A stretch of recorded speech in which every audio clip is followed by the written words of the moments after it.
these things and see that other people have done what we're thinking about doing. And in this particular case, it says the housing industry, slowly shaking off the worst economic conditions in decades, is rethinking what type of housing to build and where to build it. It's a response to a new wave of home buyers who have no desire to live in traditional subdivisions far from urban amenities. The nation's development patterns may be at a historic juncture as builders begin to reverse 60-year-old trends. They're shifting from giant communities on wide open green fields to compact infill housing already developed in urban settings. I don't think it's any surprise. I mean, we have embraced the growth that we've seen over the last 20 years. I don't think any of us, going back 30 years ago, 31 years when I started the city, ever thought we would be in Kendall County. Now we've got probably 7,000 or 8,000 people that live there. The same article goes on to say this is a structural change, not a cyclical downturn. And I'll give you a couple of seconds to read that. But it talks about how people are changing. While the McMansion thing worked for a few years, we're getting away from that. Because a couple of things, even if you can't afford it, why put the money in that kind of investment, especially when you see that it's a fragile investment. I don't think any of us who were buying nice houses, and when we bought them 5 to 10 years ago, we didn't think we'd see a 40% drop in their value, or maybe even 50% drop, but now we're doing that. And that's what has builders, major builders have created urban divisions the past 5 years to scout for available land in already developed parts of cities and closer suburbs. And it goes on, and really it's talking about what Joliet is and where we're going to go in the future. One more article, Wall Street Journal, May 2nd of this year, and it talks about Tom and Pat Kelly. This is in a suburb of Philadelphia, a lawyer who commuted 2 hours a day from his suburban location to go to Philadelphia to practice law. And what they decided to do is to move into a new area. And now he hops the high-speed rail line, gets to his Philadelphia law firm job across the Delaware in just a half an hour. It's just a much more enjoyable life, he says. And it's basically, and ironically, it's a development called the Lumberyard. It's a transit-oriented development, or a TOD, one of a growing number of mixed-use developments that combine townhouses or condos with retail, hotels, and other business, all perched near a train station. This is Wall Street Journal a couple weeks ago. Same concept that we have. We have a lumberyard on the southeast quadrant of what I was showing you, the old Lyons Lumber facility, ripe for development for this type of project.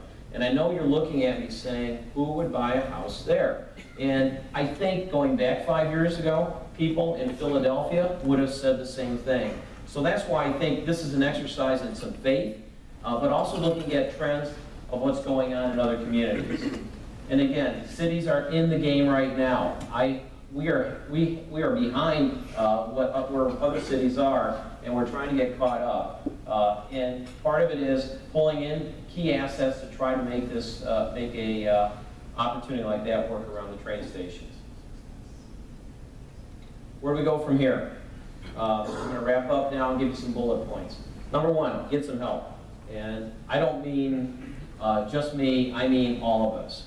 We have tried to do too much of this on our own, at the city especially.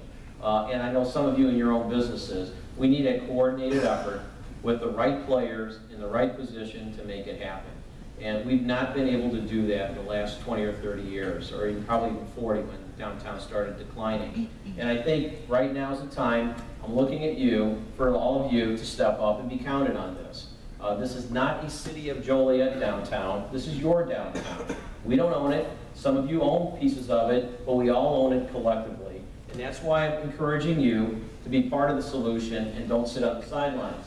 A downtown plan, we need to finish it. We don't have a downtown plan. We started one 4 years ago, didn't move forward with it. Right now, because of some economic reasons, can't finish it. We need to find a way to make it happen. We need a strategic plan for the entire city. We're the 4th largest city in the state of Illinois. We do not have a strategic plan. We need one desperately. Parking.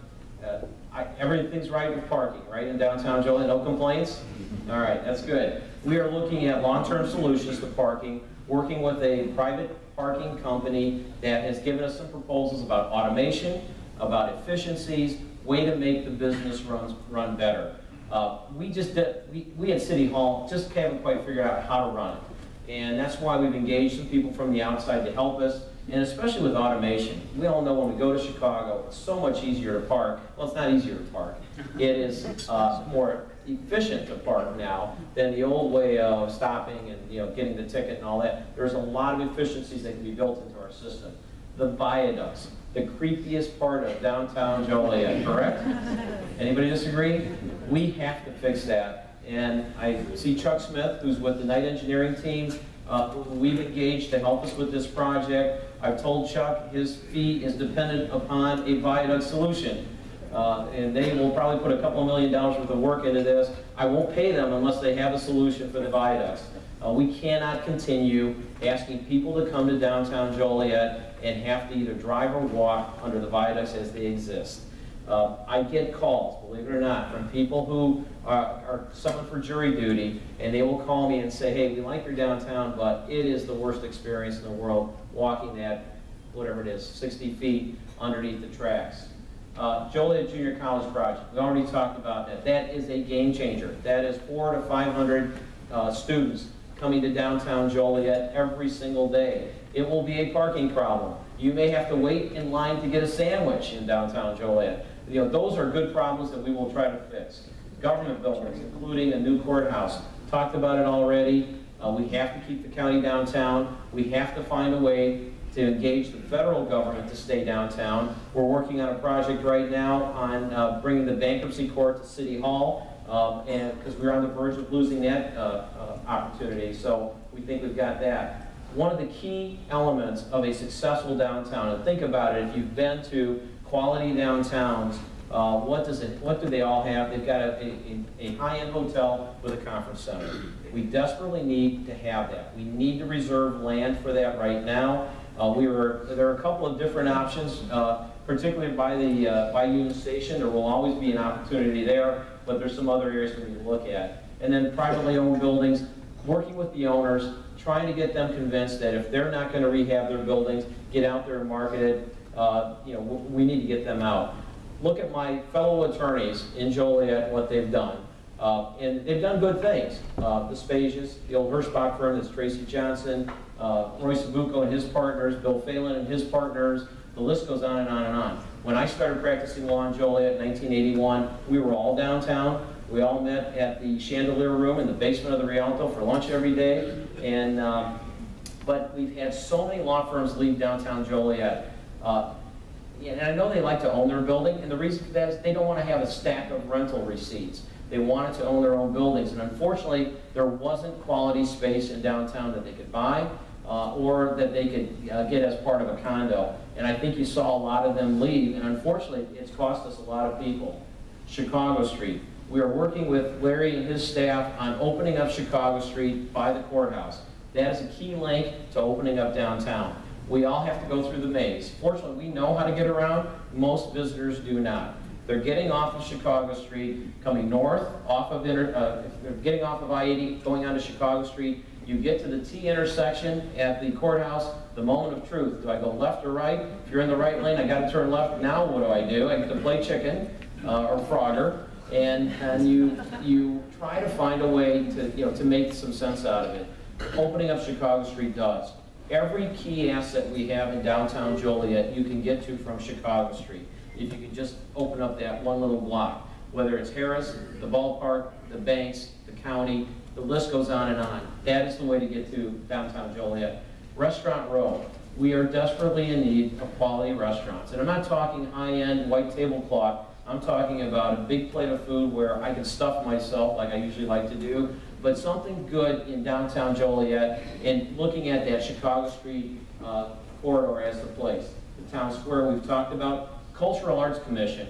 We need to find a way to tie together our cultural arts, and that includes the Rialto, the museum, Bicentennial Park, and a few of the other key assets that we have. We've got independent boards that operate, but they're not coordinated. They're all doing fundraising. And I think when you look at other towns that are Class A towns, they've got a commission that handles that.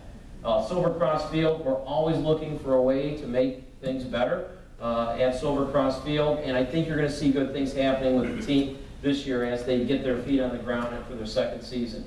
Senior housing. We've got a lot of senior housing. Frankly, I'm not a big fan of senior housing in downtowns. We're doing the project at St. Mary's Carmelite Church for 60 senior units, but there's not the economic engine that you're looking for when it comes to senior housing. Seniors, and I'm soon to be one of them, we're more frugal than younger people. And we get a little tighter with the wallet, and really you need people spending. So that's why, as far as adding senior housing, probably not interested in too much more than what we have. Homelessness. If we could find the solution, we would be renowned. The world would want us to come and explain how we did it. We need to start taking that seriously, because one thing that we always encounter in downtown Joliet is a homeless person. And it's something that is frightening for some people, a nuisance for others, and some are loving and caring and might give a person a buck or two. And I understand, wherever you fall in, I respect that. But the reality is, it's hard to bring business downtown if you have a homeless problem in your downtown. So that's another issue. The liquor store, we need to work on that. City Center Partnership and Heritage Quarter Convention and Visitors Bureau, we need to take those two organizations, get them talking to each other, and start focusing on economic development.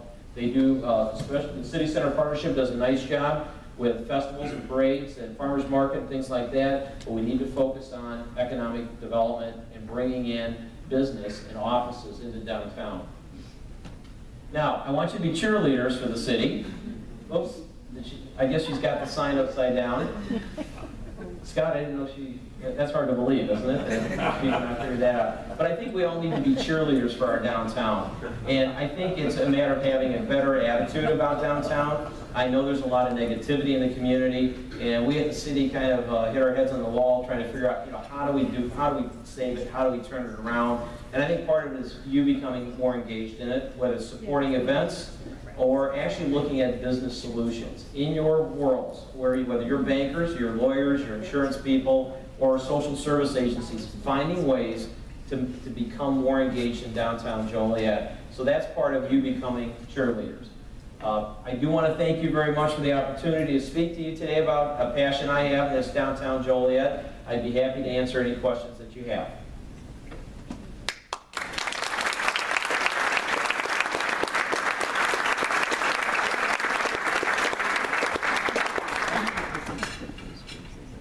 Jack.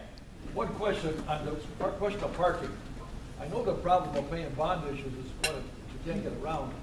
But has anybody ever contemplated free parking in downtown Joliet in some way? Yeah, the question is free parking in downtown Joliet. Maybe if we had free parking, your firm would still be in downtown Joliet.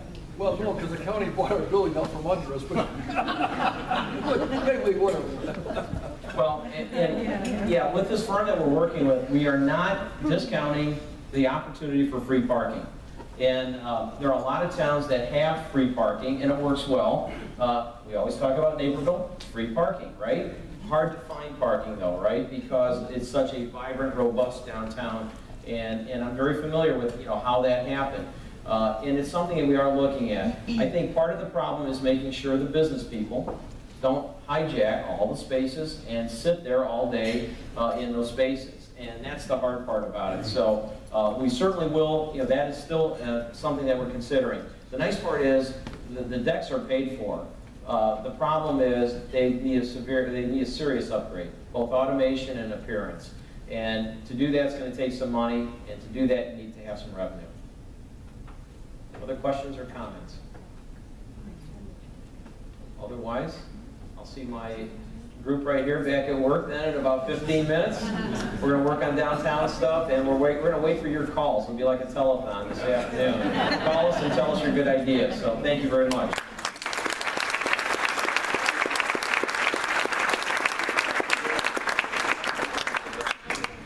So that concludes our session today. Tom, thank you so much. It was very informative. One last commercial, June 8th. Hopefully everyone will be downtown on Chicago Street for New Orleans night. It's going to be a fun night.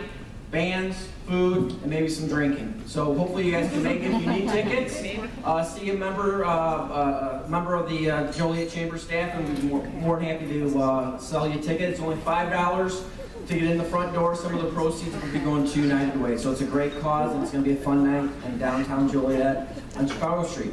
Thanks for your time. Have a great day.